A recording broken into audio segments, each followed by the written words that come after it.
लीजिए सुनिए मुंशी प्रेमचंद की लिखी कहानी आहुति, मेरी यानी समीर गोस्वामी की आवाज में। आनंद ने गद्देदार कुर्सी पर बैठकर सिगार जलाते हुए कहा, आज विशंभर ने कैसी हिमाकत की। इम्तिहान करीब है और आप आज वॉलंटियर बन बैठे। कहीं पकड़ गए तो इम्तिहान से हाथ धोएंगे। मेरा तो ख्याल है कि वजीफा भी बंद हो जाएगा। सामने दूसरे बेंच पर रूपमणि बैठी एक अखबार पढ़ रही थी। उसकी आंखें अखबार की तरफ थीं, पर कान आनंद की तरफ लगे हुए थे। बोली, ये तो बुरा हुआ, तुमने समझाया नहीं। आनंद ने मुंह बनाकर कहा, जब कोई अपने को दूसरा गांधी समझने लगे तो उसे समझाना मुश्किल हो जाता है। वो उल्टे मुझे समझाने लगता है। रूपमणि ने अखबार को समेटकर बालों को संभालते हुए कहा, तुमने मुझे भी नहीं बताया, शायद मैं उसे रोक सकती। आनंद ने कुछ चिढ़कर कहा, तो अभी क्या हुआ? अभी तो शायद कांग्रेस ऑफिस ही में हो, जाकर रोक लो। आनंद और विशंभर दोनों ही यूनिवर्सिटी के विद्यार्थी थे। आनंद के हिस्से में लक्ष्मी भी पड़ी थी, सरस्वती भी। विशंभर फूटी तकदीर लेकर आया था।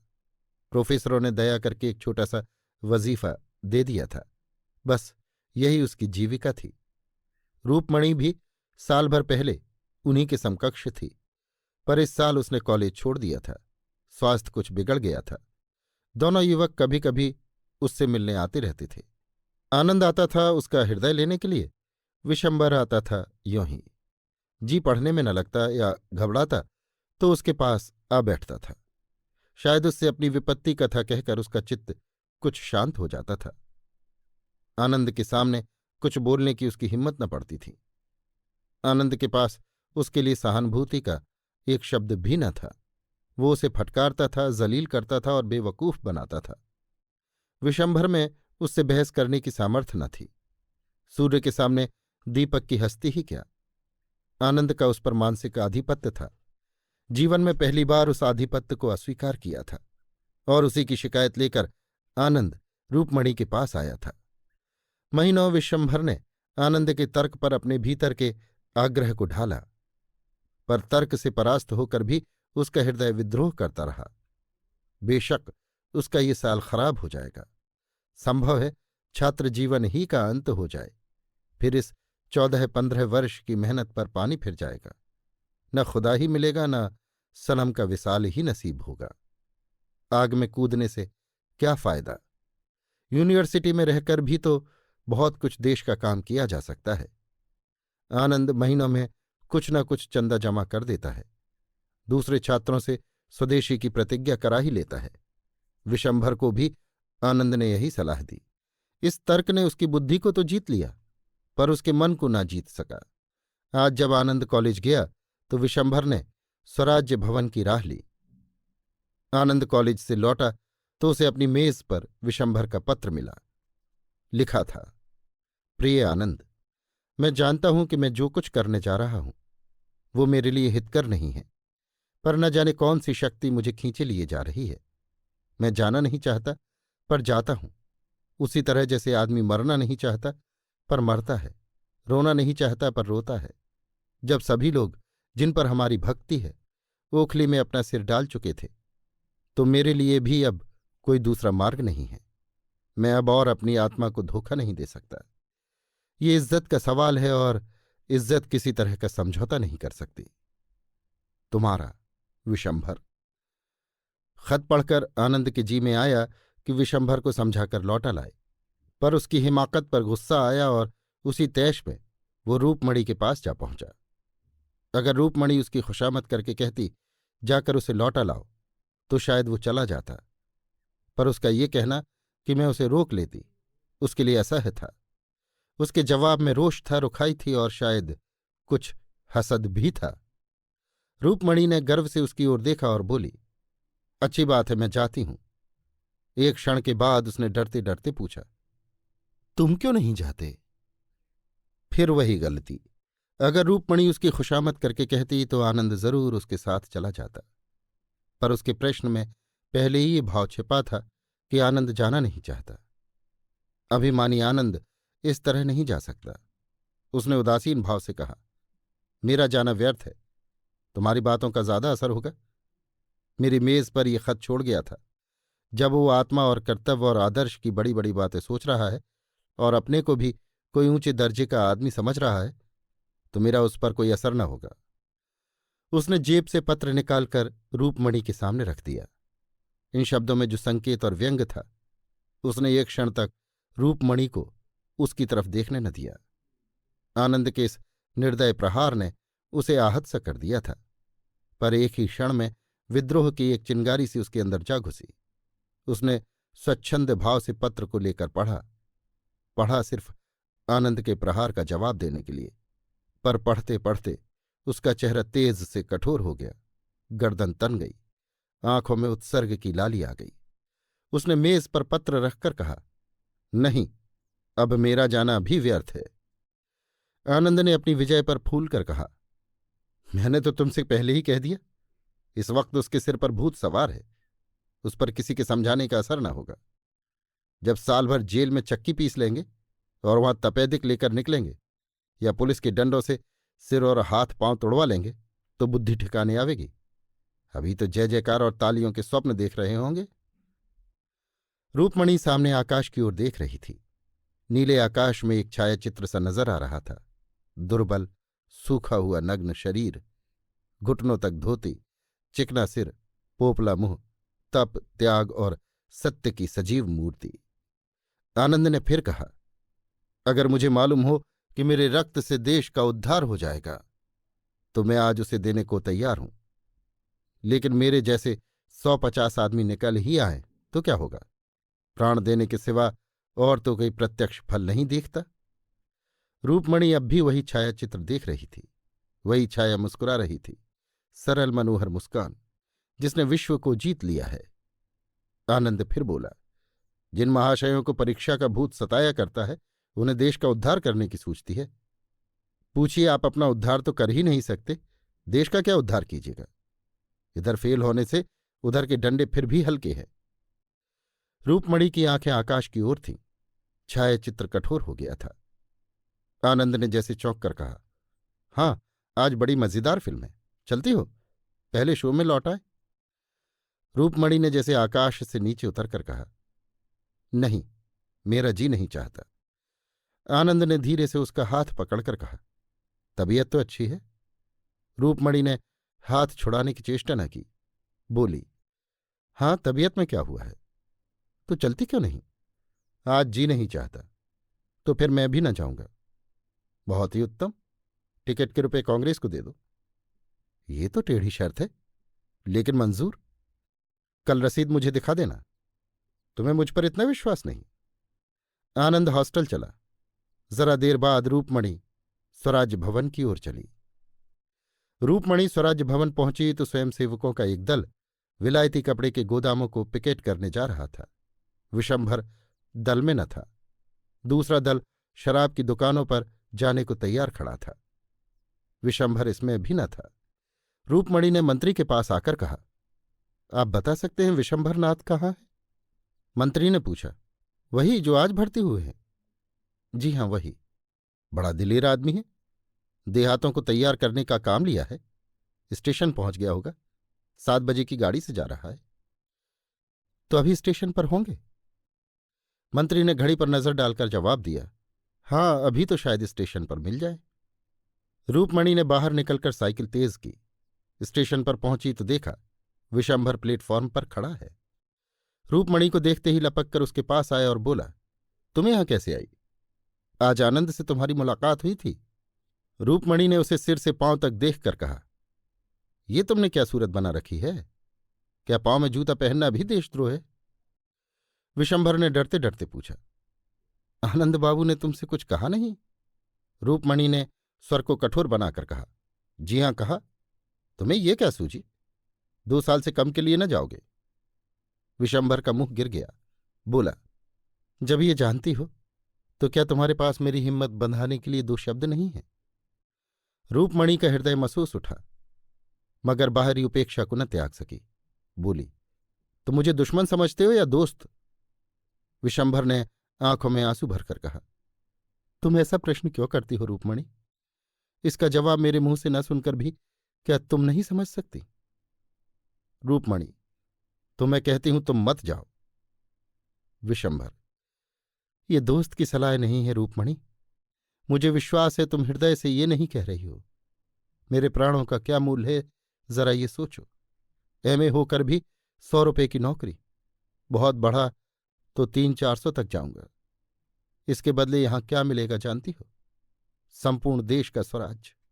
इतने महान हेतु के लिए मर जाना भी उस जिंदगी से कहीं बढ़कर है।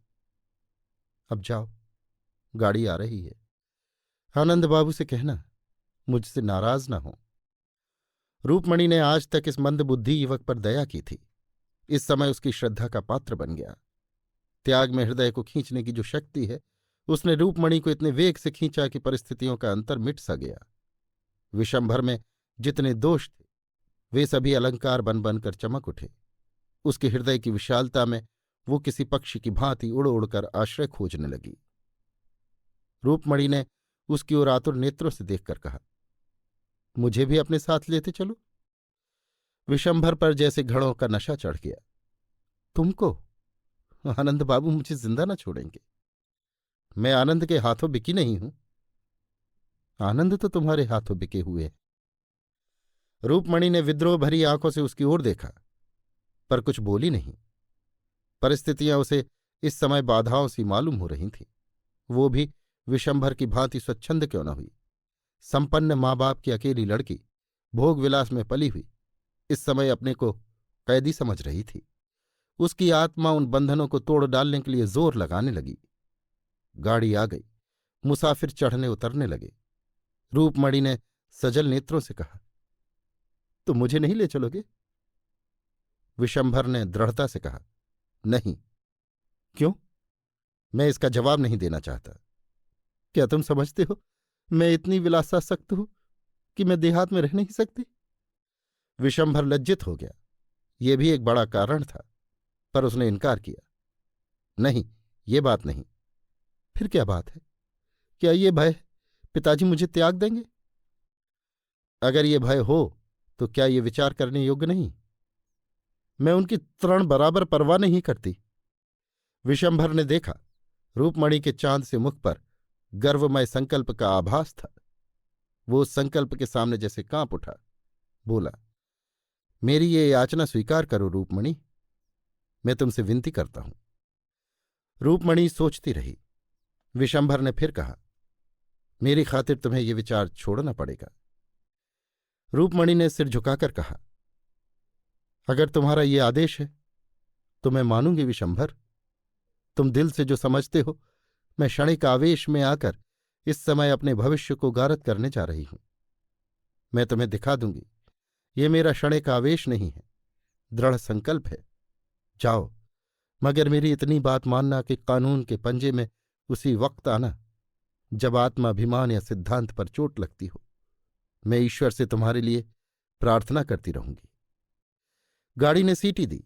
विशंभर अंदर जा बैठा। गाड़ी चली। रूपमणि मानो विश्व की संपत्ति अंचल में लिए खड़ी रही।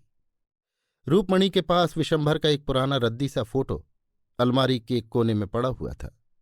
आज स्टेशन से आकर उसने उसे निकाला और उसे एक मखमली फ्रेम में लगाकर मेज पर रख दिया। आनंद का फोटो वहां से हटा दिया गया। विशंभर ने छुट्टियों में उसे 2-4 पत्र लिखे थे। रूपमणि ने उन्हें पढ़कर एक किनारे डाल दिए थे। आज उसने उन पत्रों को निकाला और उन्हें दोबारा पढ़ा। उन पत्रों में आज कितना रस था। वो बड़ी हिफाजत से राइटिंग बॉक्स में बंद कर दिए गए। दूसरे दिन समाचार पत्र आया तो रूपमणि उस पर टूट पड़ी। विशंभर का नाम देखकर वो गर्व से फूल उठी। दिन में एक बार स्वराज्य भवन जाना उसका नियम हो गया। जलसों में भी बराबर शरीक होती। विलास की चीजें एक एक करके सब फेंक दी गईं। रेशमी साड़ियों की जगह गाढ़े की साड़ियां आईं। चरखा भी आया। वो घंटों बैठी सूत काता करती। उसका सूत दिन दिन बारीक होता जाता था। इसी सूत से वो विशंभर के कुर्ते बनवाएगी। इन दिनों परीक्षा की तैयारियां थीं। आनंद को सिर उठाने की फुर्सत न मिलती। 2-1 बार वो रूपमणि के पास आया, पर ज्यादा देर बैठा नहीं। शायद रूपमणि की शिथिलता ने उसे ज्यादा बैठने ही न दिया। 1 महीना बीत गया। एक दिन शाम को आनंद आया। रूपमणि स्वराज्य भवन जाने को तैयार थी। आनंद ने भवें से कोड़कर कहा, तुमसे तो अब बातें भी मुश्किल है। रूपमणि ने कुर्सी पर बैठकर कहा, तुम्हें भी तो किताबों से छुट्टी नहीं मिलती। आज की कुछ ताज़ी खबर नहीं मिली। स्वराज भवन में रोज रोज का हाल मालूम हो जाता है। आनंद ने दार्शनिक उदासीनता से कहा, विशंभर ने तो सुना देहातों में खूब शोरगुल मचा रखा है। जो काम उसके लायक था वो मिल गया।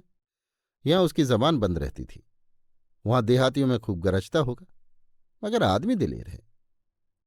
रूपमणि ने उसकी ओर ऐसी आंखों से देखा जो कह रही थी, तुम्हारे लिए चर्चा अनाधिकार चेष्टा है, और बोली, आदमी में अगर ये गुण है तो फिर उसके सारे अवगुण मिट जाते हैं।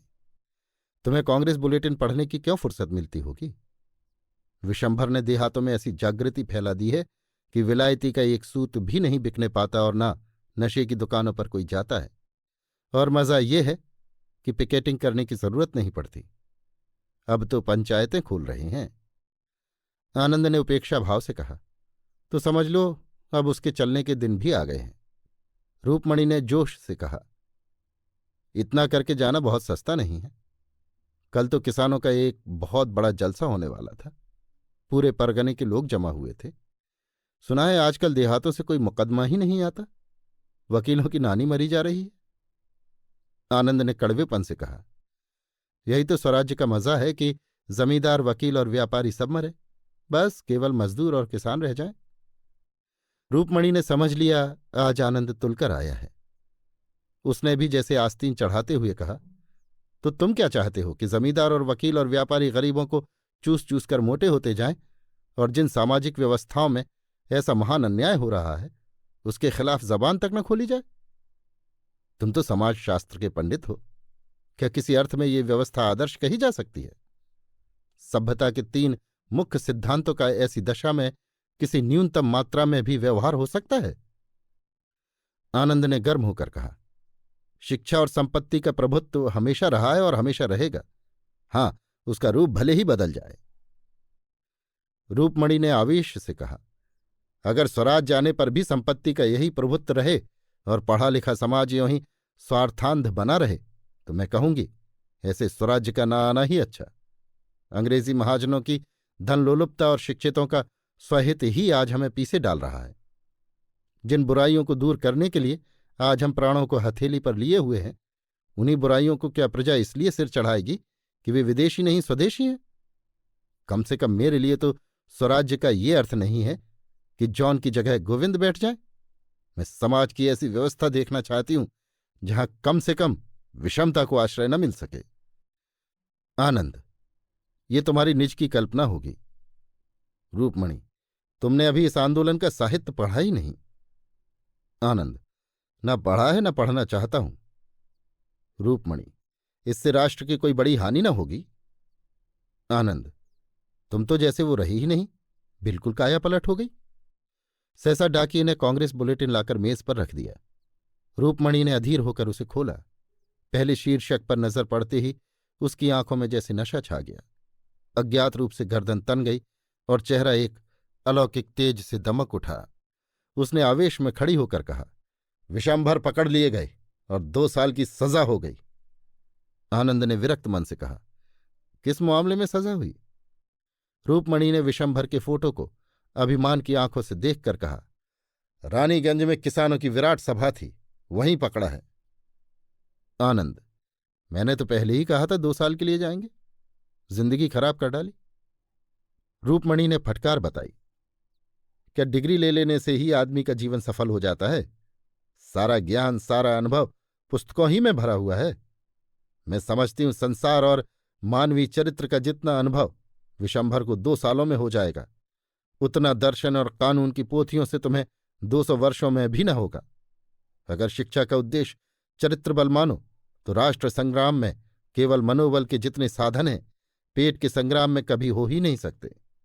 तुम ये कह सकते हो कि हमारे लिए पेट की चिंता ही बहुत है, हमसे और कुछ हो ही नहीं सकता।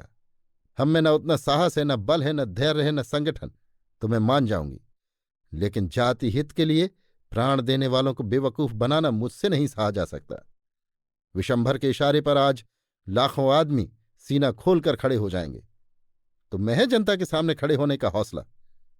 जिन लोगों ने तुम्हें पैरों के नीचे कुचल रखा है, जो तुम्हें कुत्तों से भी नीचे समझते हैं, उन्हीं की गुलामी करने के लिए तुम डिग्रियों पर जान दे रहे हो। तुम इसे अपने लिए गौरव की बात समझो, मैं नहीं समझती। आनंद तिलमिला उठा, बोला, तुम तो पक्की क्रांतिकारिणी हो गई इस वक्त। रूपमणि ने उसी आवेश में कहा, अगर सच्ची खरी बातों में तुम्हें क्रांति की गंध मिले तो मेरा दोष नहीं। आज विशंभर को बधाई देने के लिए जलसा जरूर होगा, क्या तुम उसमें जाओगी?